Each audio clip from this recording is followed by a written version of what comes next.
kuti zvinokonzera moto munozviziva here. Zimbabwe Passenger Transport Organization chairperson Samson Nananga says travelers and drivers should exercise extreme caution. Tirikukurudzira vatyairi kuti vasamhanya. Hapana chekumhanyira mukatarisa mabhazi ari kuzarira pamusika pano. Chikonzero chinomhanyirwa nemadhiraivha vanenge vachida kunotakura vanhu. Ndichizoona mabhazi munguva achikwikwidzana kunyange mazuva ano zvave zvishoma. Saka tirikukurudzira madhiraivha kuti musamhanye. Madhiraivha musanwe doro. Musataure pamafoni muchityaira vanhu. Uyezve pamwe chete nevanhu vacho tirikuvakurudzira kuti mukaona dhiraivha wenyu akuita zvisirizvo mutsiurei. National Police Spokesperson Commissioner Ponyat says travelers should take heed of the campaign to save lives. We opportunize the public to be alert, to travel safely, and also for the bus operators to prioritize the safety of passengers. They should not speed, they should not allow anyone to be abusing alcohol whilst on board. And above all, we are urging the public to report anyone who is engaged in any misdemeanor which puts their lives in danger. Only Jesus died and resurrected. But if us humans die today, we will not resurrect. Safe travels to all the travelers until we meet again. Latho Nyangu, Positive Prime, at Mbarimsika.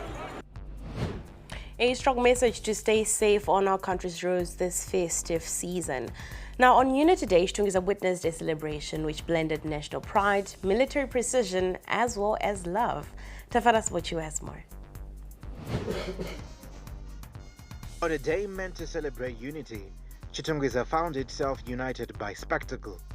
A military convoy snakes through the township, polished vehicles, synchronized movement, sirens softened by cheers. For many residents, this is history in motion, the first military wedding procession they have ever seen. Unity Day, December 22, and the message could not be clearer. Love, service, and nationhood marching together. Among the captivated wedding guests is Pauline, who admits she made a bold choice to be here. Ansandambo attenda muchato wakaita seuyu ndanzwa kufara ndatorovha kubasa ndikatoti rega ndimboenda kumuchato uriko kuchechi nhasi handisi type iya yekuti ndingangoenda kumuchato esese but ndakangonzwa chikonzi kunenge kuine mabhiza ndikati ndowandoda kumbonoona ndirikunzwa kufara. At the venue, military tradition takes center stage. A guard of honor is mounted, boots in rhythm, swords raised, drawing loud applause and beaming smiles from wedding guests. The highlight of every wedding is when the groom is asked to express his love and affection towards his bride. For the man in uniform, it's done differently.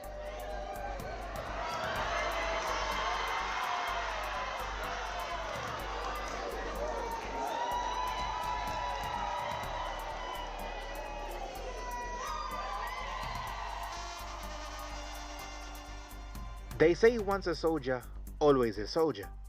The groom embodies that truth, standing proud, immaculately dressed in full military uniform, salutes sharply, posture unbroken.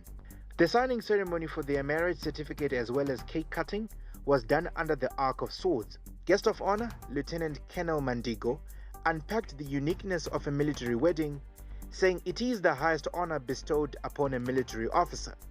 Will be dressed in uniform, and there is the Arc of Sword, which symbolizes the military. It is a tradition born from long back when the military used to use swords as the weapons. So the sword is the highest honor which can be bestowed upon an officer of the military. Then the tempo changes. The military band bursts into song, brass ringing, drums alive, filling the air with celebration. A day away from salutes and stern faces, men and women in uniform entertain wedding guests. Laughter replaces command. Feet move freely and swiftly. Who says the military can't usher in a good time? On Unity Day, they do. Without ranks, without weapons, just joy.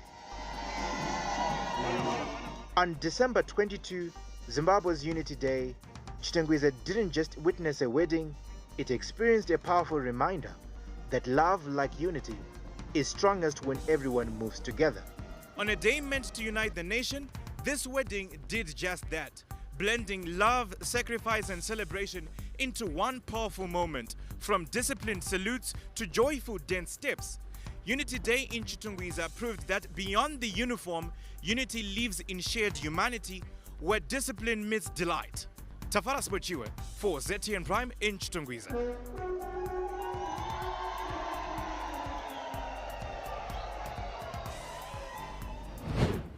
Now, still in the spirit of festivities, as part of the Mayor's Cheer Fund program for the festive season, Harare Mayor Jacob Mafume bought some groceries in one of Harare's supermarket chain stores on Monday, which will be distributed among those in need in the community, homes for children with disabilities, and other vulnerable groups.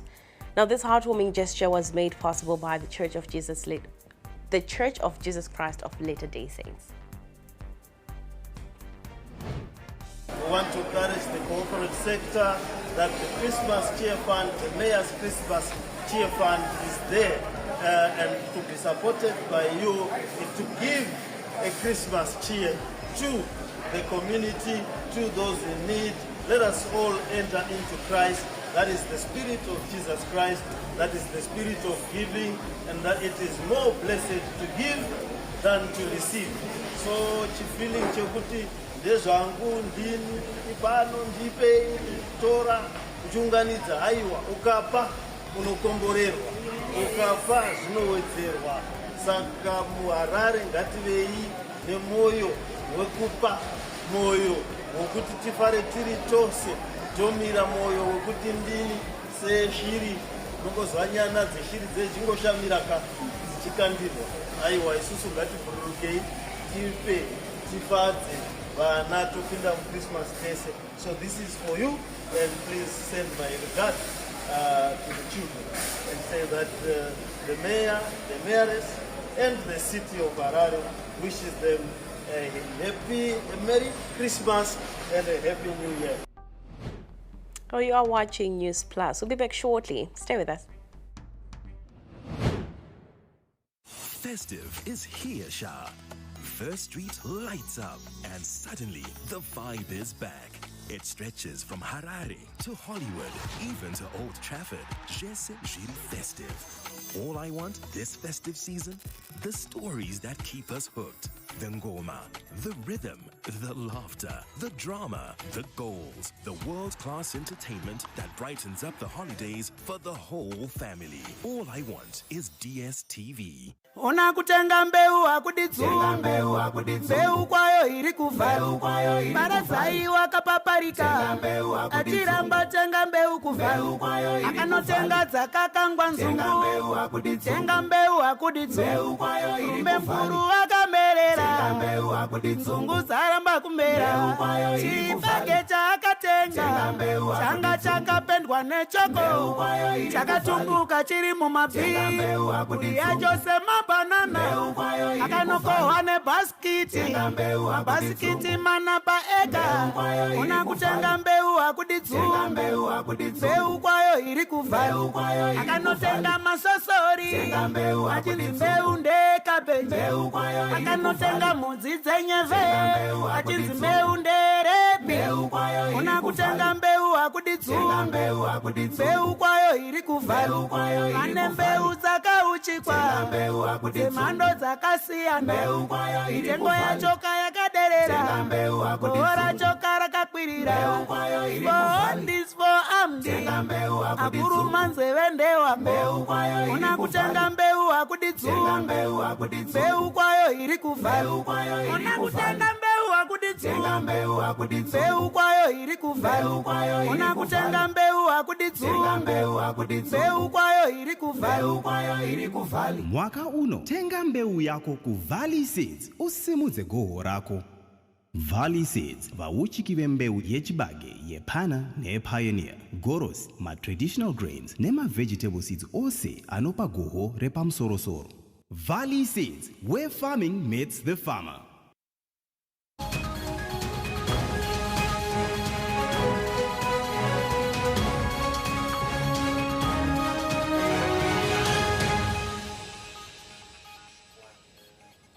Welcome back. You are still watching Newsplus. Thank you so much for staying with us. Now, National AIDS Council Head of Monitoring and Evaluation, Emon Mpofu, says youths should be mindful of HIV and sexually transmitted infection risks ahead of Christmas. In his exclusive Christmas message to ZTN Prime, Mr. Mpofu said HIV is still a major national health risk. He expressed concern over the low HIV risk perception among young people, popularly known as the Gen Z, noting that this generation is contributing to the high new HIV incidences in the country. We give you more in this report. From turning around a devastating epidemic into a successful HIV response program, driven by both behavioral and biomedical interventions, Zimbabwe has made remarkable strides. Zimbabwe's story is that of hope, resilience, aiming to end AIDS as a public health threat by 2030. Despite this success, a new challenge is threatening to reverse those gains. While treatment has resulted in improved quality of life, young people have developed a low-risk perception as a result of the success. Yes, as we get into the Christmas, I want to urge everyone to remember that HIV and AIDS is still a reality. We still have more HIV because in Zimbabwe currently we have got 1.3 million people that are infected, and about 1.2 million people are on treatment. So, but even if someone is on treatment, they can still transmit if their viral load is not suppressed. So what we are saying, let's take care, let's be cautious of getting infection. Our goal is to make sure that we get to 0 new infections. HIV incidences in young people between the ages of 15 to 24 years remains a concern, especially for adolescent girls and young women. This group face disproportionately higher rates of HIV incidents due to factors like transactional sex, gender inequality, and limited empowerment. Engage in risky sexual behavior. This is unprotected sex. Let's avoid it. If we can't avoid it, let's use protection. And the protection that we have is using condoms correctly and consistently. But also currently we have an option of prevention which we call PrEP, which can be taken by those that are highly at risk to prevent themselves from getting infection. So let's desist from taking too much alcohol, even drugs, because they disturb our thinking and we end up indulging in unsafe. In the face of the emerging challenges, the country is pinning its hope on the approval of lenacapavir, the newly introduced prevention jab. This creates a new opportunity to strengthen national HIV prevention systems, especially at a time Zimbabwe is already using oral pre-exposure prophylaxis to reduce new HIV infections in vulnerable women.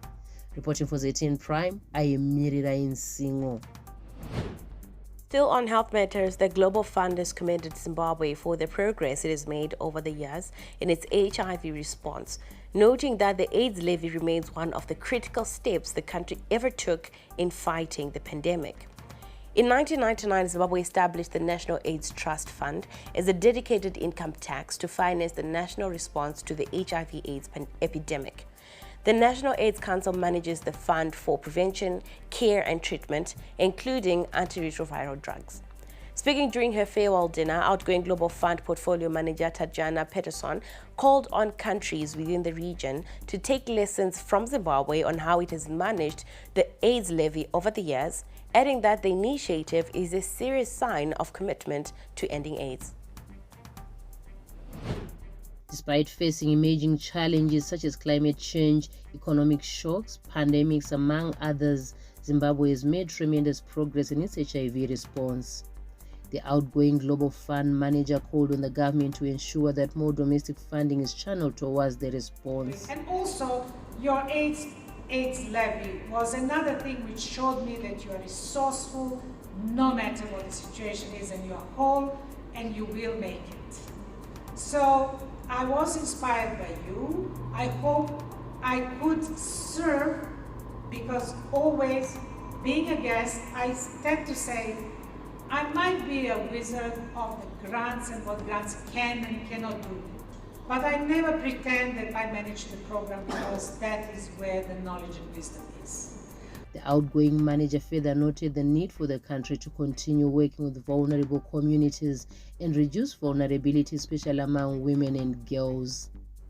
Research has shown that economic challenges, social and cultural practices are some of the factors predisposing girls and women to HIV.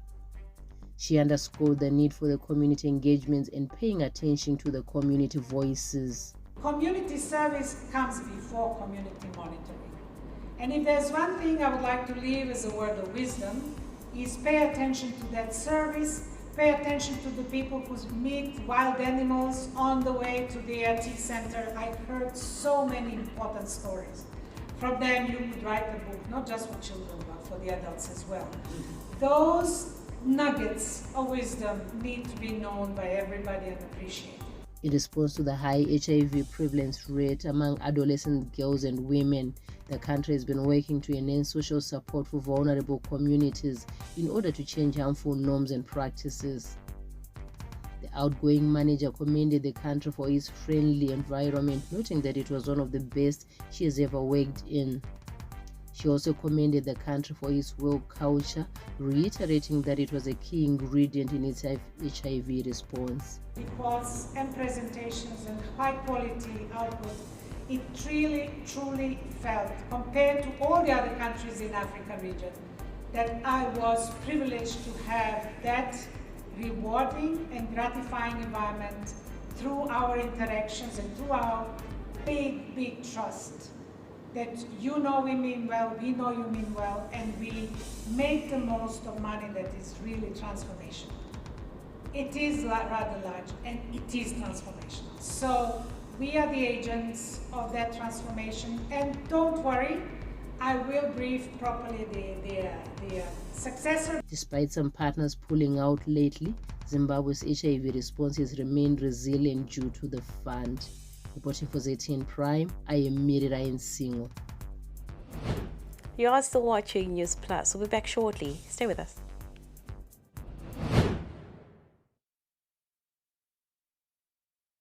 The Speaker of Parliament, Honorable Advocate J.F.N. Mudenda, the President of the Senate, Honorable M.M. Chinomona, the Deputy Speaker of the National Assembly, Honorable T. Gezi, the Deputy President of the Senate, Honorable Lieutenant General Retired M.R. Nyambuya, Members of Parliament, the Clerk of Parliament, Mr. K.M. Chokuda, and staff of Parliament join His Excellency the President, Comrade Dr. E.D. Mnangagwa, and the nation at large in commemorating 38 years of the signing of the Unity Accord.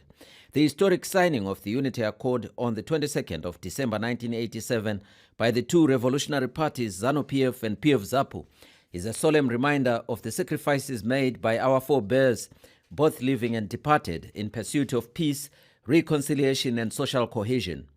Indeed, the National Unity Day provides a rock-solid foundation upon which we celebrate our diversity, consolidate pluralistic and participatory democracy, and anchor our hopes and aspirations for equitable and sustainable development that leaves no one and no place behind.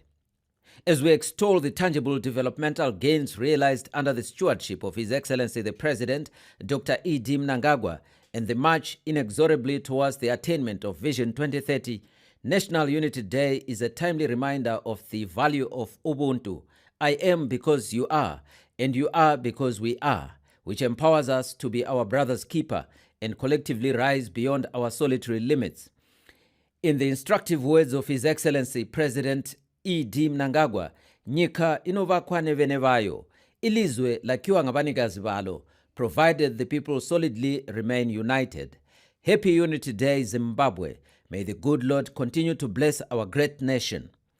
Parliament of Zimbabwe, a strong, independent, people-driven, world-class parliament, a ZWS ISO 9001-2015 certified organization.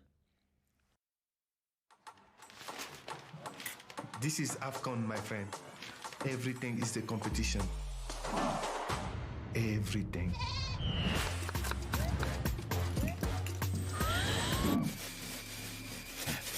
Here they come for the opening game, and away we are here at the African Cup of Nations. Join our family meeting from the 21st of December to the 18th of January. Purchase a decoder for $30. AFCON 2025, live on SuperSport.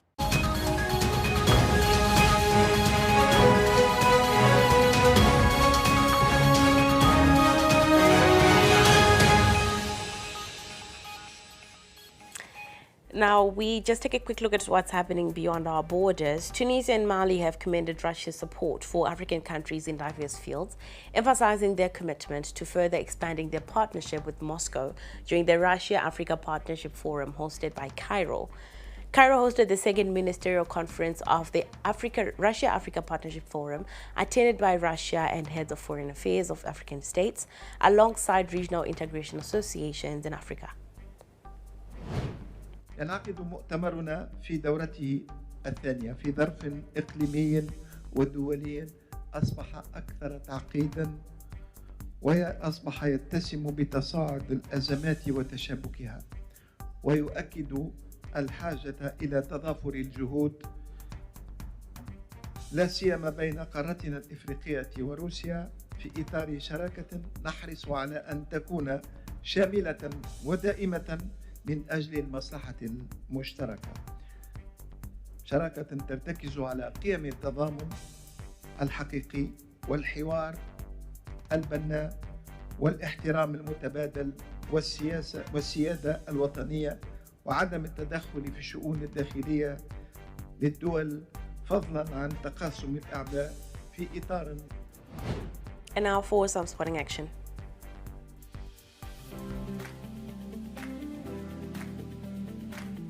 The chairperson of the Zimbabwe Council for Higher Education, ZimChair, Professor M. Rukumi, the Chief Executive Officer, Professor K.P. Jimbo, the entire ZimChair Council, the executive management and staff, join His Excellency, the President of the Republic of Zimbabwe, Comrade Dr. Emerson Mnangagwa Mnangagwa, and the entire nation in commemorating National Unity Day. As the nation advances steadily towards the attainment of National Vision 2030, ZimChair remains dedicated to transforming the country's higher education landscape through a harmonized, quality-assured higher education system, characterized by a robust program skills qualifications mix, anchored firmly on the heritage-based education 5.0 philosophy. Guided by the national development ethos, Nyika inovakwa nevene vayo, ilizwe lakiwa ngavanini valo. ZimChair recognizes that the industrialization and modernization of Zimbabwe can only be achieved through our shared national vision and collective action. Unity provides a solid foundation upon which academic excellence, innovation, and lasting national prosperity are built. As we commemorate this momentous day, let us celebrate the rich diversity that strengthens our national resolve, cherish the enduring peace that allows our potential to flourish, and reaffirm our shared commitment to building a brighter and more prosperous future for all.